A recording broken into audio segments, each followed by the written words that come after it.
noted trial lawyer, senior columnist at Town Hall, retired United States Army colonel, holding down the fort while Hugh Hewitt takes a well-deserved break after, 10 weeks of pangolin flu-related coverage. Well, I got to hand it to these Antifa rioter guys. Got to give credit where credit's due. They seem to have cured the Chinese coronavirus because nobody's talking about it. And they sure are not socially distancing. I got a treat for you here. I got a friend of mine and a fellow Army officer who's running for Congress in Pennsylvania 17. That's outside of Pittsburgh. That's where my ancestors come from, at least on my mom's side. It's Sean Parnell. How you doing, Sean? Hey, Kurt, what's happening? Well, boy, how you doing? yeah. Lucky there's nothing in the news, right? Yeah. Sean, you've got a It was rhetorical. You've got a rare opportunity to talk about two things that this audience is very interested in. One, I want to leverage your military experience. You're a decorated combat veteran, combat wounded in Afghanistan. I want to leverage that experience in the context of the forces on the street from the National Guard defending our American cities. I also want to follow up with your campaign against Connor Lamb, that fake purple Democrat, that false moderate who does everything Nancy Pelosi tells him, including bat flips and begging for treats. First, military side. What do you think of the deployment of Guard forces on the street in support of civilian authority? Well, I think it should have happened, and I'll talk specifically in Pennsylvania, should have happened days ago. That as soon as, anybody that was paying attention to what happened in Minneapolis over the last week and saw the escalation of what was initially protests that became violent riots that persisted for days on end. Every single governor, with major cities in their states, like in Pennsylvania's case, Philadelphia and Pittsburgh, should have activated the National Guard, spun them up, and had them. If it were me, I pre-position them in and around our major cities so that they can respond. And that does two things. It's a deterrent. It's a deterrent, and it allows them to respond quickly to threats, and if they need be to quell violence. Well, the Pennsylvania National Guard, Army National Guard's 28th Division is a very historic division and very, very capable. I did a lot of civil support myself there too, and of course, many ancestors of mine from the Schlichter clan. And the Wagners and all the other ones have been members of various Pennsylvania regiments throughout our history because my family comes from there. So your point is that these guys should have been out there earlier. Now, you've got a Republican governor? No, we've got a Democrat governor. I was wondering why is it, candidate Sean Parnell, that all this trouble seems to happen in Democrat jurisdictions. Now, you've had trouble in Pittsburgh. Pittsburgh's got a Republican mayor, right? No. What? Nope. I'm stunned. I see what you're doing. I'm keen to it. Well, look, here's what I'll say on that. The Democratic Socialists of America, the Pittsburgh Democratic Socialists of America, put out several times yesterday, abolish the police, right? Abolish the police. In the middle, and by the way, if anyone's telling you this is a protest at this point, it's not. They're riots. It's bordering on an uprising and insurrection at this point. It's all over the country, and it seems to be getting worse and escalating every day. Democratic Socialists in Pittsburgh, abolish the police. They doubled down on it. They said it several times yesterday. Now here's the deal. From a lieutenant governor on down, there are many Democrat politicians in this state that have sought the endorsement of the Democratic Socialists of America. So let me ask you this.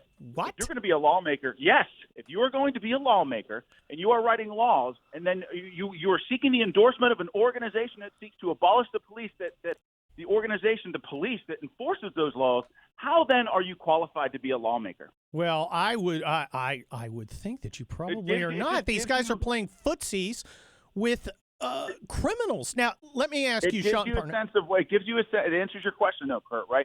It gives you a sense of why there wasn't a more firm-handed response to some of these violent protests. Because it seems like, and I'm not gonna go so far as to say that the Democrat politicians from our lieutenant governor on down are in the same boat as the protesters. I'm not going to say that, I am saying that there is some synergy with regards to their ideology. Is there not?